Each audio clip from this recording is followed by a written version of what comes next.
This is the Fiqh and Fatwa, Modern Problems, Timeless Solutions session. As we know as Muslims, it's not enough that we utter the Shahada or we believe in Islam. It's not an abstract set of ideas that we agree to, but in every action we are constantly reminding ourselves that, this is our relationship with Allah Ta'ala, and as those who study Fiqh know, it's a very detail-oriented science, and actions are not divorced from philosophical beliefs, but they're rather intertwined. Today's session, inshallah, will explore, as societies evolve, new issues arise requiring contemporary interpretations of Islamic law. It is essential to adapt while maintaining the core principles of Islam. So how does the system of fiqh and how do fatwa work within the Islamic system? In order of presentation, we have Sheikh Suhail Mulla. Sheikh Suhail Mulla is the director of the Los Angeles branch of the Khalil Center. It's a community spiritual and psychological wellness center. Sheikh Suhail also currently serves as the resident scholar at the Islamic Society of West Valley. He also serves as the IOK Muslim chaplain at both UCLA and Cal State Northridge. Additionally, he also serves as a religious advisor to Ummah Community Clinic. When he's not doing all the aforementioned things, he's also a co-founder of the Muslim Marriage Rejuvenation Retreat. Sheikh Suhail has worked as a social worker in the LAUSD, or the Los Angeles School District, and Silmar Juvenile Court. He has served as an imam at ISOC and as an interim executive director and director of mental health at Access California Services. Sheikh Suhail earned his bachelor's degree in African American Studies from CSUN, his master's in social welfare from UCLA, and another bachelor's degree in Sharia from Azhar al-Sharif. So without further ado, I will invite Sheikh Suhail Mulla to conduct the first part of the session. Assalamu alaikum. Bismillah ar-Rahman ar-Rahim. Alhamdulillahi Rabbil Alameen. Alhamdulillah alladhi hadana lihada wa ma kunna linahtadiya lawla an hadana Allah. Allahumma salli wa sallim wa barik ala Sayyidina Muhammad wa ala alihi wa sahbihi ajma'in. Subhanaka la ilma lana illa ma 'allamtana innaka antal alimul hakim. Bismillah. So mashallah, nice to be with you all here at this opening, one of the opening sessions at the Mass Convention. And I ask Allah subhanahu wa ta'ala to put barakah in this weekend and make it a beneficial gathering for all of us. Allah subhanahu wa ta'ala, He says, بعد أعوذ بالله من الشيطان الرجيم من سورة النحل وأنزلنا إليك الذكر لتبين للناس ما نزل إليهم وَلَعَلَّهُمْ يَتَفَكَّرُونَ.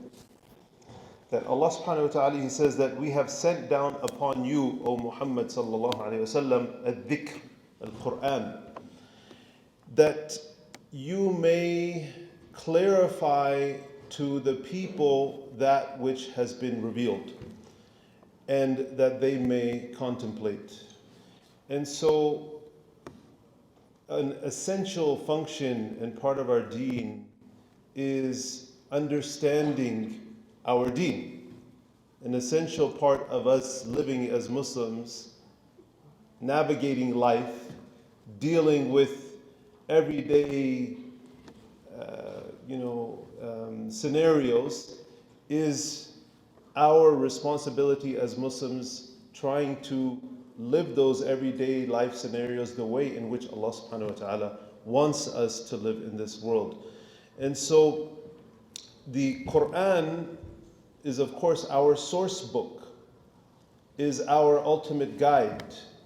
But then, wait a second, how do I translate what Allah subhanahu wa ta'ala gave me as far as general guidelines, as far as overarching directives, as far as guiding life principles, but then translate that into my everyday affairs, where there may not be specific questions or answers that are there that tell me 1, 2, 3 what to do in every aspect of my life.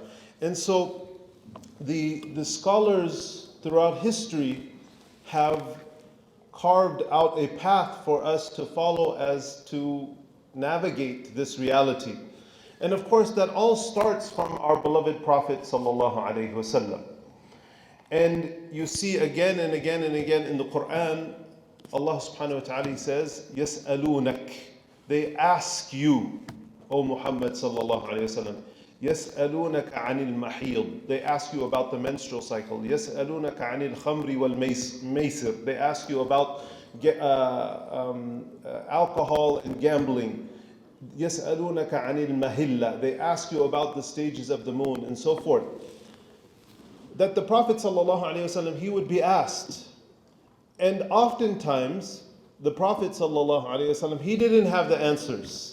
And so Allah subhanahu wa ta'ala reveals the Quran so that the Prophet sallallahu alaihi wasallam can then guide people as to navigate XYZ. Why is it important for us as Muslims to understand how we need to navigate every single different aspect of our life? First of all, and backing up a little bit, Islam is a comprehensive system, a comprehensive way of life that is applicable to all time and all place, to every single corner of this world where there are completely different cultural realities and cultural iterations of how people live their lives. And across the ages, every single generation, Islam is here to provide guidance. صَالِحٌ لِكُلِّ زَمَانٍ وَمَكَانٍ. That's the beauty of our deen. It's not a restricted reality that sat in a certain part of human history and then it's static. It is something that is vibrant, is dynamic, and is there for us to extract and to deduct understandings, even though there are certain things that didn't exist at the time of the Prophet ﷺ, but then we have these general guiding principles that the Quran and the Sunnah give us so as to navigate life. And so they would come to the Prophet ﷺ, they would ask him questions. Oftentimes he didn't know. And they would ask him to answer and he would say, I don't know. I can't tell you the answer. And he would wait for the wahi to come before he would give the answer. And then when the Sahaba, they had questions, they had this reference point of the Prophet ﷺ. There were some times when the Sahaba, they would make fatwa, when they would make a verdict that they would seek on their own to try to apply what knowledge they had, which was perhaps limited in terms of helping people in their affairs. The Prophet ﷺ was the main reference, and there were times when the Sahaba, they would answer questions and they would err in their way, to the point, there was this one incident that happened when there was a man and they were out on an expedition. The Sahaba were out on an expedition, and one of the Sahaba, he had a wet dream at night and he had to make ghusl. And it's freezing. And so he asked the Sahaba, well, what should I do? They said, well, you have to make ghusl. There's no other option. And he did. He had a wound in his head. He had a gash in his head. He was injured from the excursion that they had just went on. And so he made ghusl in the freezing cold night with the cold water, and he died. And they go back to the Prophet ﷺ, and the Prophet ﷺ, he got upset. He said, qatalahumullah. He says that they killed him. You all have killed him with this verdict by giving him this, by putting this particular opinion upon him. You killed him. And so the Prophet ﷺ, the Sahaba were very keen about going to him and seeking, and the big Sahaba, Sayyidina Abu Bakr, Sayyidina Umar, Sayyidina Uthman, Sayyidina Ali, they all understood that, and they would go back to the Prophet ﷺ. When the Prophet ﷺ, he leaves this world, the Sahaba, they were such a people that they were very hesitant to give fatwa.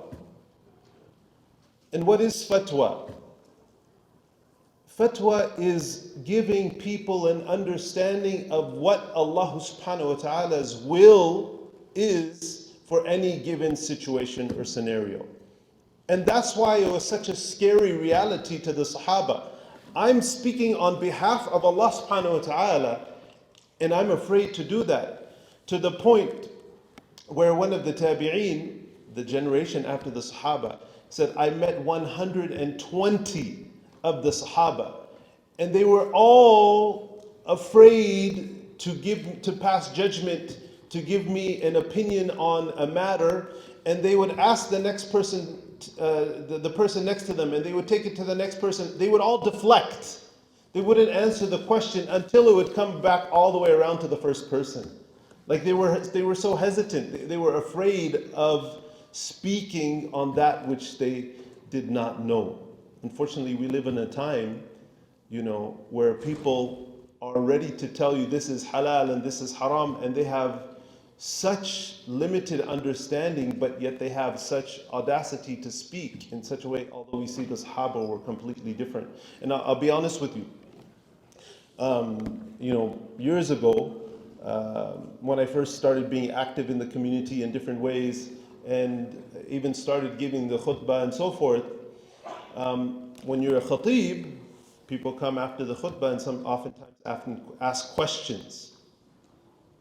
It's important for the khatib, or any person, any of us, to recognize our limitations. As one of the righteous said, رحم الله امرأ عرف قدر نفسه ووقف عنده. That may Allah's mercy be on a person that understands their limitations, their capacities, and they stop where they know they need to stop. Right? So it's important for the person that's being asked, as well as the one who's asking, to have knowledge of what they're doing. For the one who's being asked, that's out of my scope. I can't speak to that. And for the one who's asking, to recognize not any person who speaks and he says قال الله وقال الرسول sallallahu alaihi wasallam is qualified to be able to give fatwa, to be able to give people direction, religious direction, and opinions as to how to live their life, right? So that's very important. So anyways, going back to my story, people would come and they would ask questions. And I, with my limited knowledge, having read some material, studied a little bit, was kind of quick to answer.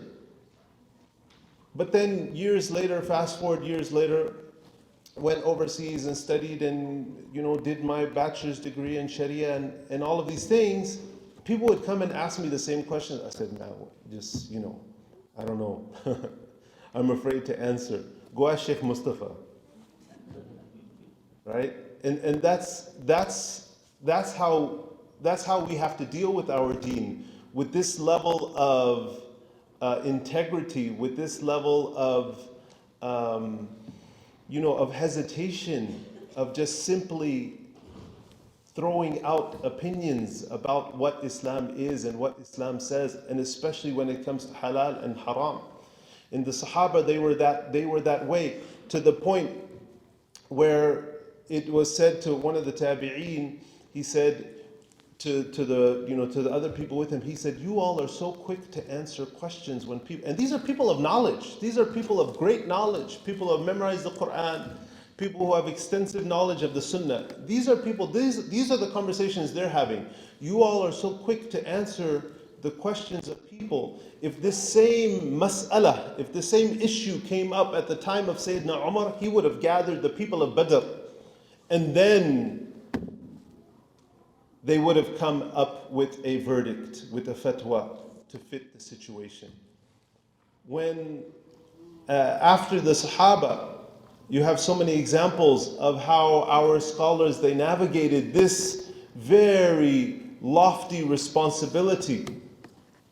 They would come to Imam Malik and ask him questions. It's mentioned by one that there was one man who came and he asked Imam Malik 48 different questions. And out of 32 of those 48 questions, you know what his answer was? La adri. I don't know. He says, I came to you, Imam Malik, from the other side of the world to ask these questions, because you're supposedly the man with the most knowledge that is alive today. He says, I can't tell you anything. La adri, I don't know. I don't have that. I have fear of Allah subhanahu wa ta'ala, of just saying, what I think, without having a deeper introspection, without having an all-encompassing, picture of what this issue looks like. So in today's world, what about us? What about us today?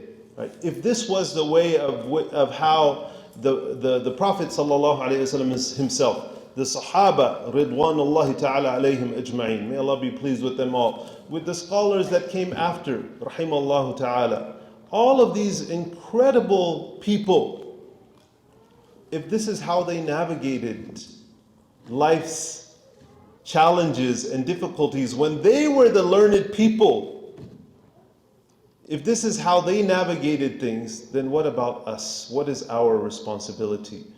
These are people, as the Prophet ﷺ said, Al-ulama warathatul anbiya. The scholars are the inheritors of the prophets. The prophets have knowledge from Allah subhanahu wa ta'ala to be able to speak, to a certain extent even.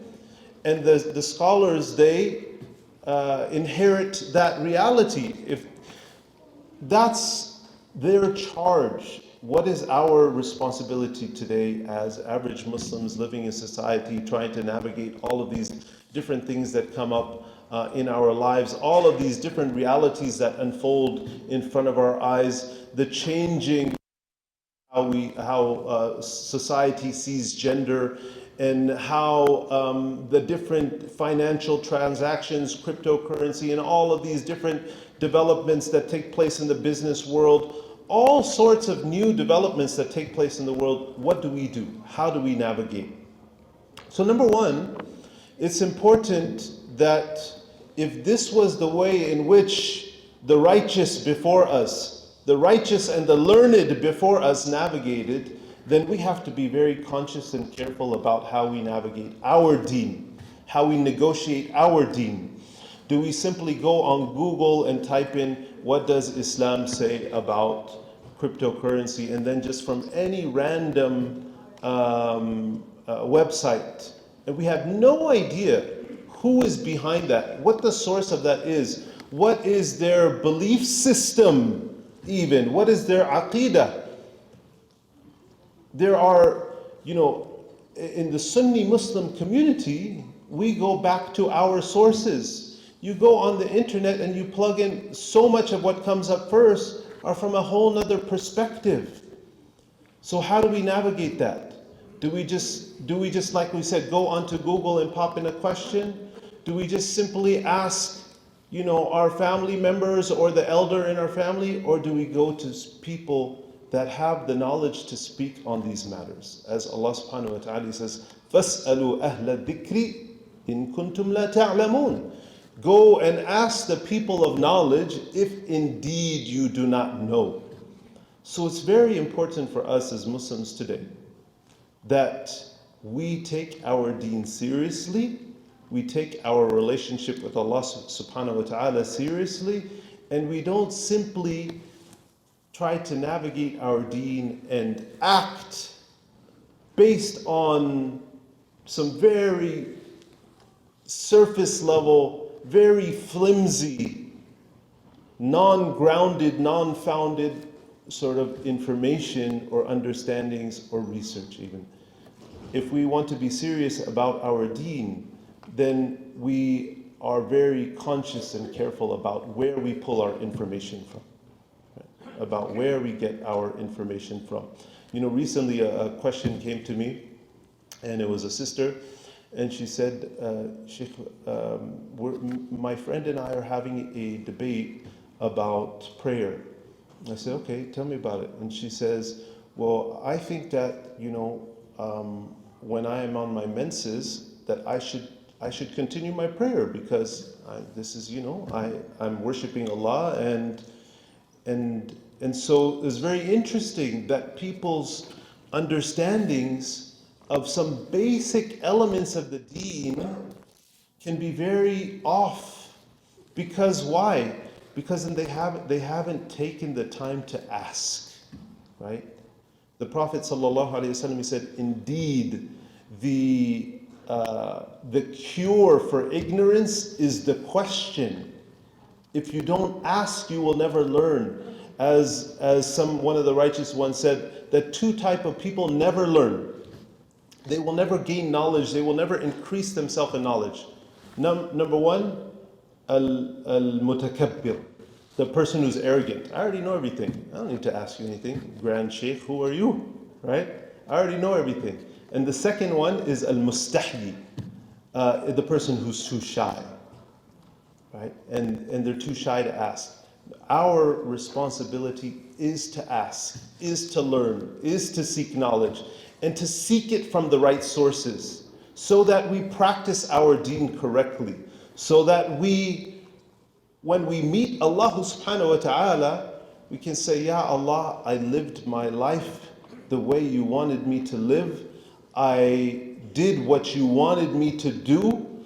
I practiced my deen the way in a way in which pleases you. When I didn't know, I asked people of knowledge because they know better than me, rather than just, well, you come to Allah subhanahu wa ta'ala and now you are going to be taking account for this, and this. Why? Because you just said, well, this seems like an easier course or an easier way of doing things. This makes sense to me. Right? And of course, Islam makes sense, but sense or common sense is not the ultimate deciding factor in a matter. There's a subjectivity to that. And there's a way in which the scholars, that they extract knowledge so as to be able to guide people how to live their life. And there's a whole process. This is a whole massive field of study, the study of usul al-fiqh, the foundational elements of jurisprudence, the study of fiqh, and so and on. Right? So it's important that we as Muslims living today in today's world, more so than any other time before, where ignorance is much more prevalent, even though information is much more available. Unfortunately, on certain levels, ignorance is much more prevalent, because people go to any random place by which to seek that knowledge. And so we ask Allah subhanahu wa ta'ala to help us in our path of seeking correct and sound knowledge. And we ask Allah subhanahu wa ta'ala to help us in practicing our deen in a way that's pleasing to Allah subhanahu wa ta'ala. Wa sallallahu ala Sayyidina Muhammad wa ala alihi wa sahbihi. Sheikh Suhail. Unfortunately, we'll conclude the session here, and we'll see you all at Dhuhr inshallah ta'ala. سبحانك اللهم وبحمدك نشهد أن لا إله إلا أنت نستغفرك ونتوب إليك والعصر إن الإنسان